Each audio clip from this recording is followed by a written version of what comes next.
Ready? Yep. Yeah. Sorry, Molly. Oh, Molly got scared of the clap. Sorry, Molly. Hey, I'm Alison Wonderland, and I'm gonna give you guys very basic DJ lessons. This is part 2.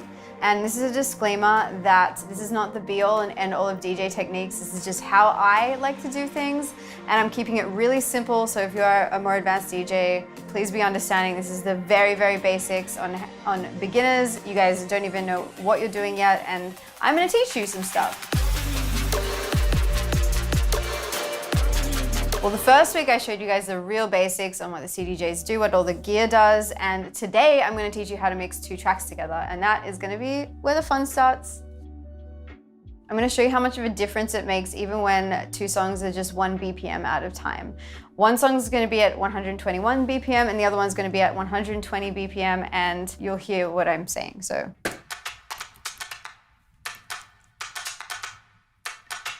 that's like the first track. And then we're going to start it. So it's kind of in time. Oh, it's so painful.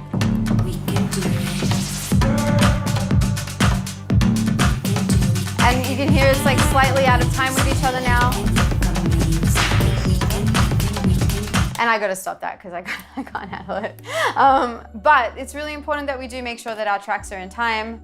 The easiest way to do that is to obviously look at the BPM reader and make sure that they match up before you start the mix. I've made that mistake many times when I wasn't thinking. So I don't want you guys to make the same mistakes I did. You know, I walk so you guys can run. I would suggest, if things start to sound out of time, is to listen to different parts of the songs. So focus on the drums of one of the songs and say like the hi-hats or the melody from the other song, and see which one's out of time with what, and then just use the jog wheel to slightly adjust backwards or forwards until it's in time again.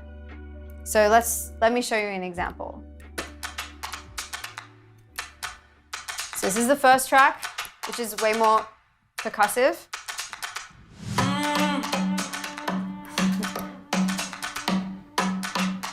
And then we're going to cue the next one in, a bit off.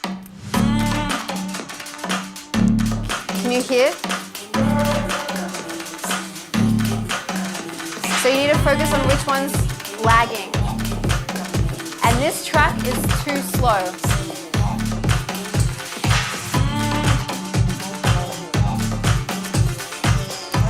And see, now it's not clashing.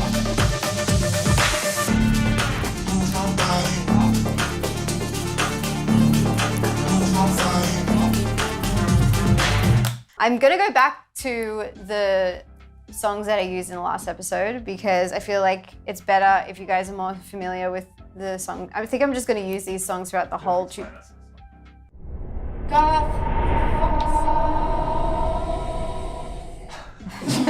Just so you guys know, I don't need to explain those things. My manager, Garth, is to the side. I wore this shirt because it looked good in the live. Hey, I wore this shirt actually because I got it from Target and it's sick. Garth actually taught me how to DJ, so he's making sure that I tell you guys the right thing, and this is from years and years ago.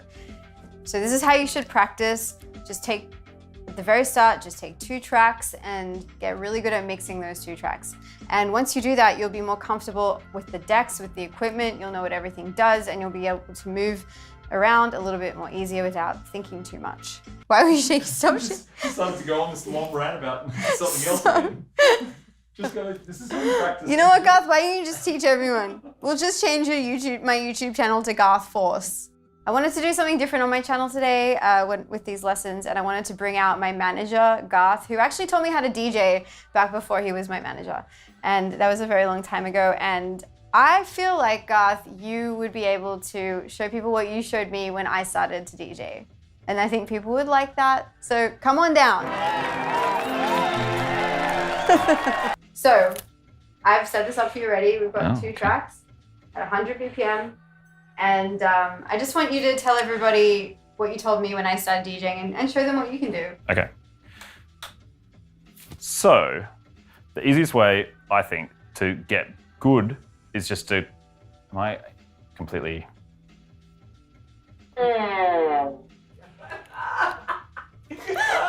I think the easiest way is just to get 2 tracks where you know the tracks. We know there's a piano in this one.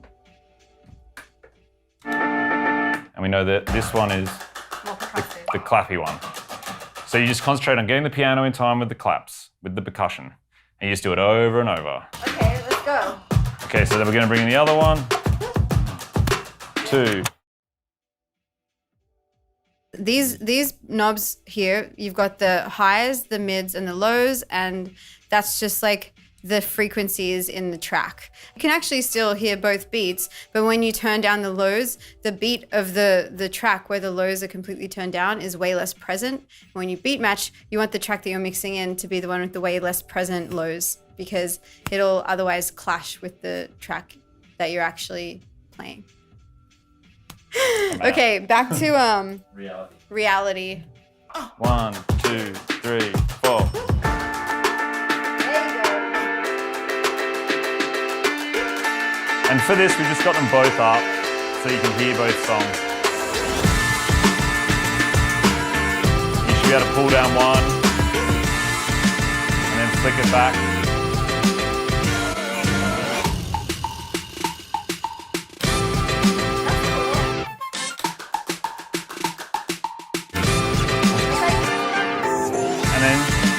Go back to this one, mix this one back in again.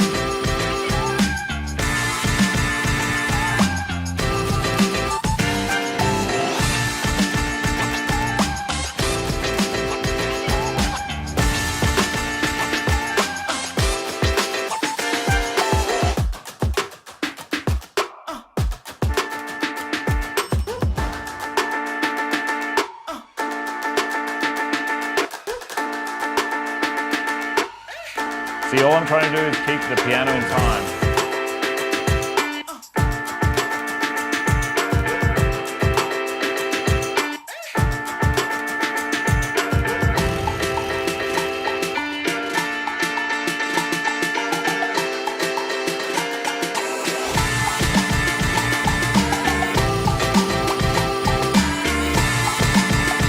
And you just got to do that over and over and over.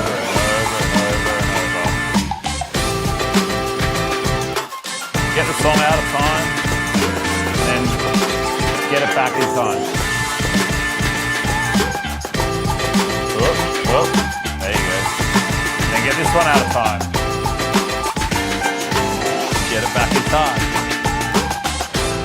Do that over and over. So you get really good at knowing which one's out of time, which one's going too fast. You like I just did those two in like 2 little... Well, onto EQing. It is a really important part of DJing. People made fun of me a lot during my Mix Mag set because I, you know, when you wonder what DJs are doing when they're doing this, a lot of them are actually EQing on the mixer. Using EQs gives you a clean mix, basically. Because if you have 2 tracks playing on top of them at the same time, they're gonna completely crash because there's gonna be too much going on. And so, and I meant clash, I don't know why I said crash, but it could sound crashy too. Okay, so I'm gonna show you what it sounds like when you have 2 tracks playing without any of the EQs on and just the plain tracks as they are and as they were made. So, yeah. Did you see that?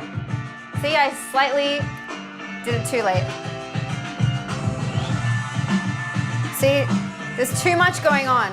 But if I were to do this, you hear it.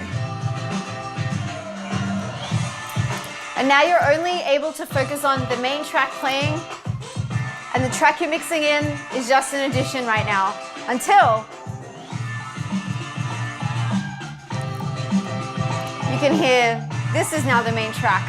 Let's switch back. We're just using the bass right now.